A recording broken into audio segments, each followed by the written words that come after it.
తెలంగాణ రాజకీయాల్లో సంచలన పరిణామం చోటు చేసుకుంది. బీఆర్ఎస్ నుంచి ఎమ్మెల్సీ కవితను సస్పెండ్ చేశారు. కొంతకాలంగా పార్టీ నేతలపై విమర్శలు గుప్పిస్తున్న కవితపై గులాబీ బాస్ చర్యలు తీసుకున్నారు. పార్టీ లైన్ దాటడంతోనే కవితపై బహిష్కరణ వేటు వేశారు. హరీష్ రావు, సంతోష్ రావుపై కవిత చేసిన వ్యాఖ్యలపై కేసీఆర్ ఆగ్రహం వ్యక్తం చేసినట్టు తెలుస్తుంది. కవిత కాంట్రవర్సీ కామెంట్ చేయగా బీఆర్ఎస్ వర్కింగ్ ప్రెసిడెంట్ కేటీఆర్తో పాటు పార్టీ సీనియర్ నేతలతో కేసీఆర్ భేటీ అయ్యారు. అనంతరం కవితను సస్పెండ్ చేస్తూ నిర్ణయం తీసుకున్నారు. ఇక దీనిపై మరింత సమాచారాన్ని మా ప్రతినిధి శ్రీనివాస్ అందిస్తారు. చెప్పండి శ్రీనివాస్. తెలంగాణ వ్యాప్తంగా బీఆర్ఎస్ పార్టీకి సంబంధించిన ఎమ్మెల్సీ కవితను సస్పెండ్ చేయడం రాజకీయ వర్గాల్లో పెద్ద చర్చగా మారినటువంటి పరిస్థితి. ప్రధానంగా చూసుకున్నట్లయితే తెలంగాణ వ్యాప్తంగా గత కొంతకాలంగా కవిత బీఆర్ఎస్ పార్టీ ఎవరైతే సీనియర్ నాయకులు హరీష్ రావు కావచ్చు, సంతోష్ కావచ్చు, కేటీఆర్ సంబంధించిన మిగతా అంటే క్యాడర్ లో పనిచేస్తున్న అనేక మంత్రి జగదీష్ రెడ్డి కూడా కావచ్చు, వీళ్ళందరూ కావాలని కేసీఆర్ ని అంటే ఇబ్బంది పెడుతున్నారనే వాక్యాలు గత కొంతకాలంగా బీఆర్ఎస్ పార్టీలో సంచలనం సృష్టించినటువంటి పరిస్థితి. అదే విషయాన్ని పునరావృతం కాకుండా చూసుకోవాలని గతంలో పార్టీ సీనియర్ నాయకులు చెప్పినా కూడా అంటే బేఖాతరు చేసినటువంటి కవితకు మరోసారిగా తెలంగాణలోని మాట్లాడినటువంటి వాక్యాలు నిన్న జరిగినటువంటి వాక్యాలలో పూర్తి స్థాయి కావచ్చు తెలంగాణ వ్యాప్తంగా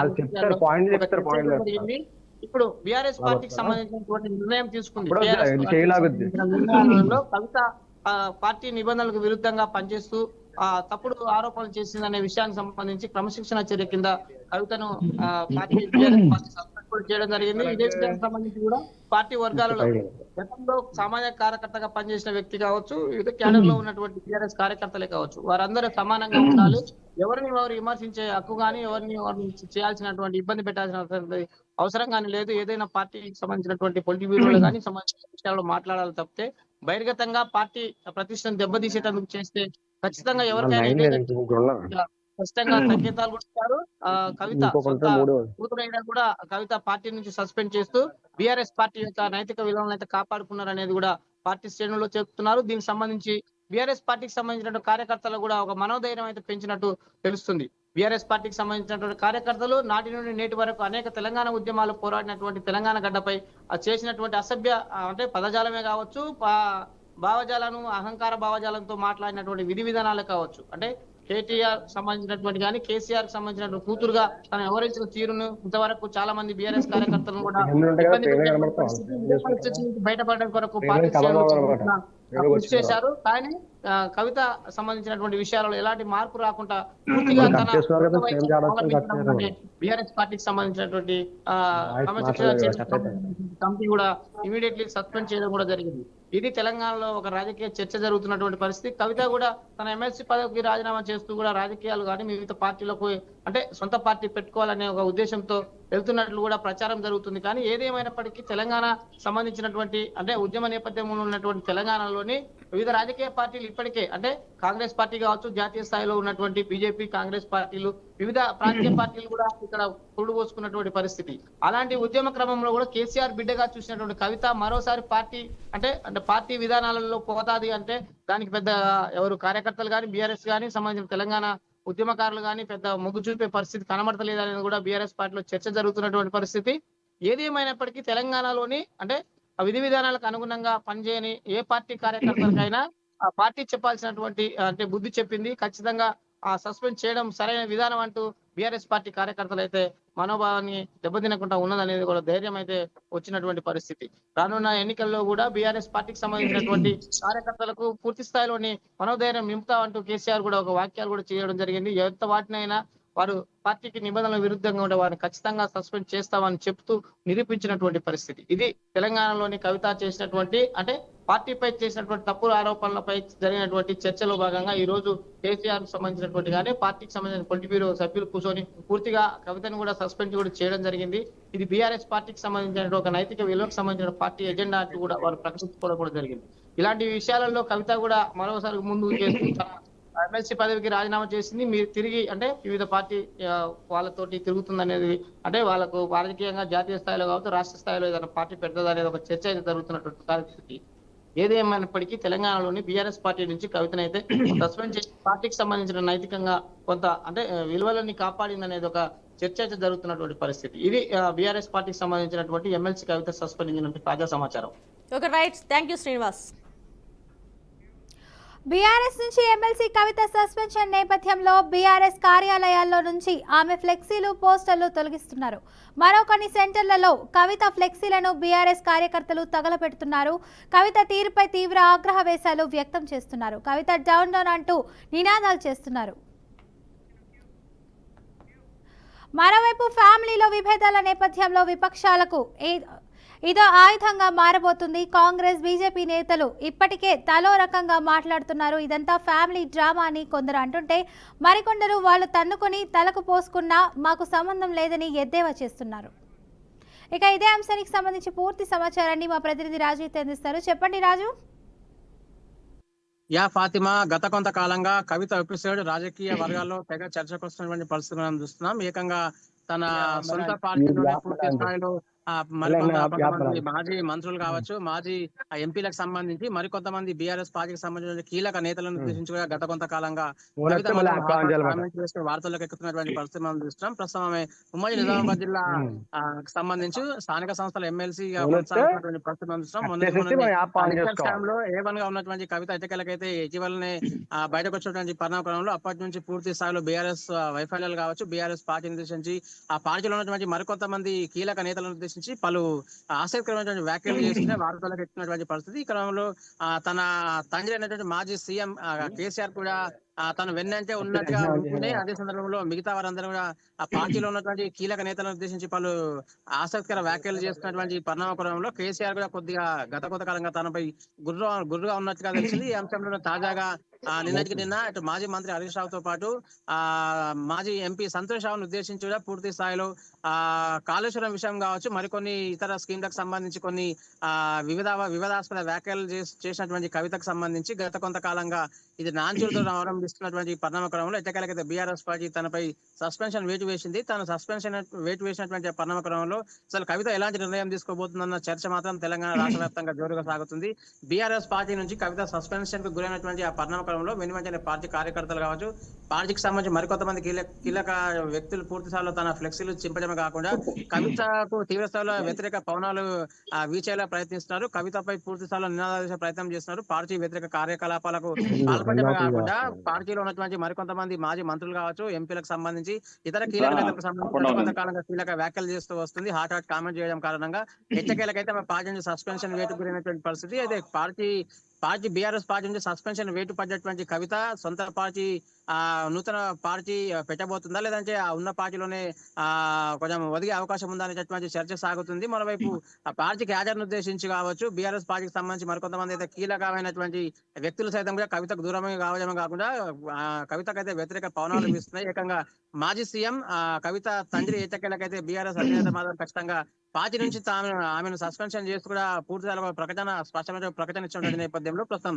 తెలంగాణ రాష్ట్ర వ్యాప్తంగా ఒక హాట్ టాపిక్ గా మారినటువంటి పరిస్థితి మనం చూస్తున్నాం. ప్రస్తుతం ఉన్నటువంటి పరిస్థితులలో కవిత సస్పెన్షన్ వేటు అనేది రాజకీయ పరంగా పెను ప్రకంపనలు అయితే సృష్టిస్తుంది. Fatima. Right, thank you Raju. BRS నుంచి ఎమ్మెల్సీ కవిత సస్పెన్షన్ నేపథ్యంలో తర్వాత ఆమె నిర్ణయంపై అందరిలోనూ ఉత్కంఠ నెలకొంది. కొత్త పార్టీ పెడతారా, లేదంటే ఉన్న పార్టీలోకి వెళతారా, లేదంటే పార్టీ అధినాయకత్వంపై సంచలన వ్యాఖ్యలు చేసి తప్పుకుంటారా? ఇలాంటి ప్రశ్నలన్నీ ఆసక్తి రేపుతున్నాయి. అయితే రేపు మధ్యాహ్నం 12 గంటలకు ప్రెస్ మీట్ పెడుతున్నట్లు ఎమ్మెల్సీ కవిత తెలిపారు. పార్టీ పదవి, ఎమ్మెల్సీ సభ్యత్వానికి రాజీనామా చేసే యోచనలో ఆమె ఉన్నట్లు తెలుస్తోంది. ఇక ఇదే అంశానికి సంబంధించిన మరింత సమాచారాన్ని మా ప్రతినిధి రాజేంద్ర అందిస్తారు. చెప్పండి Rajendra. Thank you. MLC Kalvakuntla Kavitha ప్రస్తుతం తెలంగాణ రాజకీయాల్లో ఒక ప్రకంపన సృష్టించిందని చెప్పవచ్చు. ప్రధాన ప్రతిపక్షంగా ఉన్న బీఆర్ఎస్ పార్టీలో ఎమ్మెల్సీగా కొనసాగుతున్న ఆమె 2006లో అమెరికా నుంచి నేరుగా తెలంగాణ ఉద్యమాల్లో పాల్గొనేందుకు తెలంగాణకు వచ్చారు. అప్పటి నుంచి 2 దశాబ్దాలుగా రాజకీయాల్లో కొనసాగుతూనే తన తండ్రి మాజీ ముఖ్యమంత్రి కేసీఆర్ అడుగుజాడల్లో ఆమె పయనించారు. తనకంటూ ఒక స్ట్రాటజీ ఏర్పాటు చేసుకున్నారని కూడా చెప్పవచ్చు. ఎమ్మెల్సీగా తన బాధ్యత నిర్వహిస్తున్న నేపథ్యంలోనే జాగృతి సంస్థ పేరుతో తెలంగాణ రాష్ట్ర వ్యాప్తంగా సుపరిచితురాలై కొంత క్యాడర్ని కూడా తనకంటూ ఒక ఓటర్ని ఏర్పాటు చేసుకున్నారని కూడా మనం ఇక్కడ ప్రధానంగా చర్చించవచ్చు. తాజాగా ఏదైతే బీఆర్ఎస్ పార్టీ నుంచి ఆమెను ఆ పార్టీ అధినాయకత్వం సస్పెండ్ చేసిన వ్యవహారం అయితే ఉందో దీన్ని కవిత ముందుగానే ఊహించినట్లుగా కూడా ప్రచారం జరుగుతా ఉంది. తనకంటూ ఒక స్ట్రాటజీ ఉన్న నేపథ్యంలోనే పార్టీ నుంచి సస్పెండ్ అయిన తర్వాత ఏం చేయాలి ఒక యోచనతో కూడా కవిత ఉన్నట్టుగా కూడా పార్టీ క్యాడర్ కొంత అభిప్రాయపడుతున్న పరిస్థితి కనిపిస్తా ఉంది. అయితే ప్రధానంగా ఉన్న తెలంగాణలోని బీజేపీ కాంగ్రెస్ పార్టీలోకి కవిత వెళ్లే ఆలోచన లేనట్టుగా కూడా ప్రచారం జరుగుతుంది. అయితే ఆమె కొత్త రాజకీయ పార్టీని ఏర్పాటు చేసే యోచనలో ఉన్నట్టుగా తెలుస్తుంది. అందులో భాగంగానే పార్టీ పేర్లు కూడా రిజిస్ట్రేషన్ చేయించినట్టుగా కూడా ఇక్కడ జోరుగా ప్రచారం జరుగుతున్న పరిస్థితి కనిపిస్తా ఉంది. జాగృతి సంస్థ సంబంధించిన క్యాడర్ స్థిరంగా ఉండటంతో పాటు ఒక ప్లాట్ఫామ్ తనకు ఉన్న నేపథ్యంలో పార్టీ నడపాలనే యోచనతోనే కవిత ఉన్నట్టుగా కూడా ప్రచారం జోరుగా జరుగుతుంది. అయితే తనపై వచ్చిన ఆరోపణల నేపథ్యంలో సస్పెన్షన్ వ్యవహారాన్ని సైతం కూడా పూర్తిగా రేపు జరగబోయే మీడియా సమావేశాలు కవిత స్పష్టం చేయనున్నట్టుగా తెలపడంతో పాటు ఆమె రాజకీయ భవిష్యత్తు సంబంధించిన విధి విధానాలు కూడా ప్రకటించే అవకాశాలు ఎక్కువగా కనిపిస్తా ఉంది. అయితే ఇప్పటికే బీఆర్ఎస్ శ్రేణులు కవిత వ్యవహారంపై గుర్రుగా ఉండడంతో పాటు ఆమెపై ఆగ్రహం వ్యక్తం చేస్తున్న నేపథ్యంలోనే జాగృతి సంస్థ చెందిన క్యాడర్ మాత్రం కవితకు సపోర్ట్ గా నిలిచిన పరిస్థితి కనపడుతోంది. ఏది ఏమైనా కవిత తీసుకోబోయే నిర్ణయాలు మాత్రం ఆ ఉత్కంఠ రేపుతున్న పరిస్థితి కనిపిస్తా ఉంది. ముందు తెలంగాణ రాజకీయాల్లో మరో మలుపు తిప్పే పరిస్థితి కూడా కనిపిస్తా ఉన్నాయి. Right, thank you Rajendra. BRS అధినేత కేసీఆర్ మాజీ మంత్రి హరీష్ రావు పిటిషన్లపై తెలంగాణ హైకోర్టులో విచారణ జరిగింది. కాళేశ్వరం కమిషనర్ నివేదిక ఆధారంగా తమపై చర్యలు తీసుకోకుండా ఆదేశాలు ఇవ్వాలని పిటిషన్లో కేసీఆర్ హరీష్ రావు పేర్కొన్నారు. న్యాయస్థానంలో వారు వేసిన పిటిషన్లకు అర్హత లేదని అడ్వకేట్ జనరల్ ధర్మాసనం దృష్టికి తెచ్చారు. కాళేశ్వరం ప్రాజెక్టు రిపోర్టుపై అసెంబ్లీలో చర్చించినట్లు కోర్టు దృష్టికి ఏజీ తీసుకెళ్లారు. ఈ కేసును తెలంగాణ ప్రభుత్వం సీబీఐకి అప్పగించినట్లు హైకోర్టుకు తెలిపారు. ఇప్పటి వరకు వారిపై ప్రభుత్వం ఎలాంటి చర్యలు తీసుకోలేదని న్యాయస్థానానికి స్పష్టం చేశారు. కాగా తదుపరి విచారణ వరకు వారిపై చర్యలు తీసుకోవద్దని రాష్ట్ర ప్రభుత్వానికి తెలంగాణ హైకోర్టు ఆదేశాలు జారీ చేసింది. ఈ మేరకు కేసీఆర్ హరీష్ రావు పిటిషన్ల విచారణను అక్టోబర్ 7వ తేదీకి వాయిదా వేసింది. ఇక దీనిపై మరింత సమాచారాన్ని మా ప్రతినిధి బసవరాజు అందిస్తారు. చెప్పండి బసవరాజు. కళ్యాణి, తెలంగాణలోని కాళేశ్వరం ప్రాజెక్టు సంబంధించి పిసి ఘోష్ ఒక నివేదిక అయితే ఇచ్చిన పరిస్థితి మనకు తెలుసు.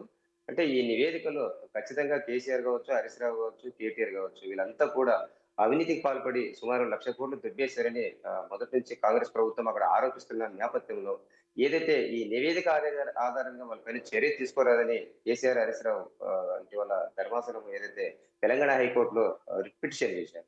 ఈ రోజు విచారణ చేసిన ఏదైతే న్యాయస్థానం అంటే ఖచ్చితంగా అయితే ఇందులో ఏం పేర్కొన్నారో ఏం లేదని కూలంకుషంగా పరిశీలించిన తర్వాత ఏదైతే ప్రభుత్వం తరఫున అడ్వకేట్ జనరల్ అయితే కోర్టుకు కొంత సమాచారం ఇచ్చారు. వీళ్ళు అక్కడ ఏదైతే కమిషన్ ఆధారంగా వీళ్ళపైన ఎలాంటి చర్యలు తీసుకోలేదు. అదే విధంగా ఇందుకు సంబంధించిన ఏదైతే కాళేశ్వరం ప్రాజెక్టులో అనేక అవినీతి అక్రమాలు జరిగాయి అని కోర్టుకు తెలిపారు. అదేవిధంగా ఈ కేసు ఏదైతే ప్రభుత్వం తాజాగా సిబిఐకి అప్పగించిన పరిస్థితి, ఈ నేపథ్యంలో ఏదైతే ఖచ్చితంగా అయితే కేసీఆర్ కావచ్చు, హరీష్ రావు కావచ్చు, ఎంటైర్ తెలంగాణ అప్పటి ప్రభుత్వంలోని కొందరు పెద్దలైతే హస్తం ఉంది, ఇక్కడ అవినీతి అక్రమాలు చాలా చేశారని అది స్పష్టంగా కమిషన్ ఏదైతే పిసి ఘోష్ కమిషన్ బాహాటం చేసింది. అయితే ఈ అంశాన్ని అసెంబ్లీలో ప్రస్తావించి అసెంబ్లీలో చర్చకు తీసుకొచ్చి ఆ తర్వాతనే ఏదన్నా చర్యలు ఉంటే ప్రభుత్వ పరంగా చర్యలు ఉంటాయని అడ్వకేట్ జనరల్ కోర్టుకు స్పష్టం చేసిన కోర్టు కూడా ఈ కేసుకు సంబంధించి పూర్వపరాలు పరిశీలించాక ఖచ్చితంగా తొందరపడి అత్యుత్సాహం ప్రదర్శించే వారిపైన ఎలాంటి చర్యలు తీసుకురాదు, ఖచ్చితంగా అయితే ఏదైతే విచారణ అనంతరం అసెంబ్లీలో చర్చించిన అనంతరమే చర్యలు తీసుకోవాల్సిందిగా కోర్టు కూడా సూచించిన పరిస్థితి. మరి ఈ నేపథ్యంలో ఏదైతే అంటే అక్టోబర్ 7కు ఈ కేసుకు సంబంధించి లేదా వీళ్ళు వేసిన ఈ పిటిషన్ సంబంధించి తెలంగాణ హైకోర్టు అక్టోబర్ 7న మళ్ళీ విచారణ చేయనుంది. అయితే తాజాగా సిబిఐ అంటే ఏదైతే కేంద్రాన్ని తెలంగాణ ప్రభుత్వం సిబిఐ దర్యాప్తుకు కోరిన నేపథ్యంలో సిబిఐ కూడా ఏదైతే అంటే పిసి ఘోష్ కమిషన్ ఆధారంగా సిబిఐ విచారణ చేయరాదు, వాళ్ళు సొంతగా నిష్పక్షపాతంగా విచారించి అసలు కాళేశ్వరం ప్రాజెక్టులో ఏం జరిగింది, అంటే ఎంత మేర అవినీతి జరిగింది, ఎందుకు నాసిరకంగా కట్టారు, అంటే దీని వెనక ఉన్నా లేదా పాత్రధారులు కావచ్చు, సూత్రధారులు కావచ్చు, ఎవరెవరు ఉన్నారో ఇవన్నీ కూడా కూలంకుషంగా పరిశీలించి సిబిఐ అంటే నిష్పక్షపాతంగా దర్యాప్తు చేయాలని ఒక వాదన అయితే వినిపిస్తా ఉంది. ఈ నేపథ్యంలోనే అంటే ప్రస్తుతం మనం తెలంగాణ రాజకీయ పరిస్థితులను గమనించినట్లయితే అంటే కేసీఆర్ కి అన్ని కూడా చుట్టుముట్టు అంటే పూర్తిగా సమస్యల్లో ఇరుక్కుపోయినట్టు తెలుస్తా ఉంది. అంటే అక్కడ బీఆర్ఎస్ ప్రభుత్వం ఏదైతే విపక్షాలు కూడా కామెంట్ చేస్తున్నాయి. అంటే తాజాగా కవిత ఏదైతే ఫైర్ బ్రాండ్ గా అంటే బీఆర్ఎస్ పైన ఒంటి కాలితో లేచిన నేపథ్యంలో ఇప్పటికే కాళేశ్వరంలో 3 పిల్లర్లు కూలిపోయాయి. అదేవిధంగా బీఆర్ఎస్ లో పార్టీ కూడా 3 ముక్కలు అయిందని కామెంట్ చేస్తున్న పరిస్థితి. మరి ఈ నేపథ్యంలో అక్కడ పార్టీ నిలబడుతుందా? ఒకవైపు పార్టీలో అంతర్గత విభేదాలు, అదేవిధంగా కాళేశ్వరం అవినీతి అక్రమాల కేసులు, ఇలా పరిపరి విధాలుగా ఏదైతే అంటే ఒక్కసారిగా ఏదైతే తెలంగాణలోని అంటే గత బీఆర్ఎస్ ప్రభుత్వాన్ని చుట్టుముట్టిన పరిస్థితులు. మరి రేవంత్ రెడ్డి అయితే ఖచ్చితంగా అంటే కంకణ బద్దులై ఖచ్చితంగా సిబిఐ దర్యాప్తు చేపించి కేసీఆర్ అండ్ కో ఎవరెవరు ఉన్నారో వాళ్ళంతా కూడా జైలు పంపించారనే ఒక కృతనిశ్చయంతో ఉన్నట్లు తెలుస్తా ఉంది. మరి ప్రధానంగా హైకోర్టు అయితే 7వ తేదీకి విచారించింది. 7వ తేదీ ఏదైతే అక్టోబర్ 7వ తేదీన ఈ వీళ్ళు పిటిషన్ పై హైకోర్టు ఏం చెప్తా ఉంది, ఈలోగా సిబిఐ ఎలాంటి అడుగు తీసుకుంటుంది, మరి ప్రభుత్వం అంటే కేంద్రాన్ని కోరిన పరిస్థితిలో కేంద్రం త్వరలోనే గ్రీన్ సిగ్నల్ ఇచ్చే అవకాశం ఉంది సిబిఐ ఎంక్వైరీకి. మరి ఎంక్వైరీ మొదలైతే ఖచ్చితంగా అయితే బీఆర్ఎస్ పార్టీ చిక్కుముడుల్లో పడినట్లే మనం భావించవచ్చు. కళ్యాణి. Thank you Basavaraju. రాజధానిలో కీలక నిర్మాణాలను త్వరితగతిన పూర్తి చేసేలా దృష్టి సారించాలని ముఖ్యమంత్రి చంద్రబాబు నాయుడు అధికారులను ఆదేశించారు. సీఎం క్యాంప్ కార్యాలయంలో ముఖ్యమంత్రి నేతృత్వంలో 52వ సిఆర్డీఏ అథారిటీ సమావేశం జరిగింది. 7 అంశాలకు ఈ సమావేశంలో ఆమోదం లభించింది. రాజధాని పరిధిలో చేపట్టే కీలక ప్రాజెక్టులు కార్యరూపం దాల్చేలా స్పెషల్ పర్పస్ వెహికల్ ఏర్పాటుకు ఆమోదం తెలిపింది. గ్రీన్ ఫీల్డ్ ఎయిర్పోర్ట్, ఎన్టీఆర్ విగ్రహం ఏర్పాటు, smart industries, iconic bridge, sports city, river front, rope way, inner ring road వంటి ప్రాజెక్టుల నిమిత్తం స్పెషల్ పర్పస్ వెహికల్ దోహదపడుతుంది. అయితే ఎస్పీవి పరిధిలోకి బయో డిజైన్ ప్రాజెక్టును కూడా తీసుకురావాలని ముఖ్యమంత్రి అధికారులకు సూచించారు. స్పోర్ట్స్ సిటీ తరహాలోనే హెల్త్ సిటీ కూడా అమరావతిలో ఏర్పాటు కానుందని, దాని పరిధిలో బయో డిజైన్ ప్రాజెక్టు ఏర్పాటు చేయాలని సీఎం చెప్పారు. ప్రజారోగ్య సేవల నిమిత్తం బయో డిజైన్ ప్రాజెక్టులో భాగస్వాములుగా ఉండేందుకు 7 దిశలుగా దేశాలకు చెందిన నిపుణులు, సంస్థలు సిద్ధంగా ఉన్నాయని సీఎం తెలిపారు. ఎస్పీవి పరిధిలోని ప్రాజెక్టుల డిజైన్, రెవెన్యూ జనరేషన్ మొదలు నిర్మాణం పూర్తి అయ్యేంత వరకు ఎస్పీవీనే పూర్తి బాధ్యత వహించనున్నట్లు అధికారులు సీఎంకు వివరించారు. ఇక ఇదే అంశానికి సంబంధించి పూర్తి సమాచారాన్ని మా ప్రతినిధి కృష్ణ అయితే అందిస్తారు. చెప్పండి కృష్ణ. Thank you Fatima.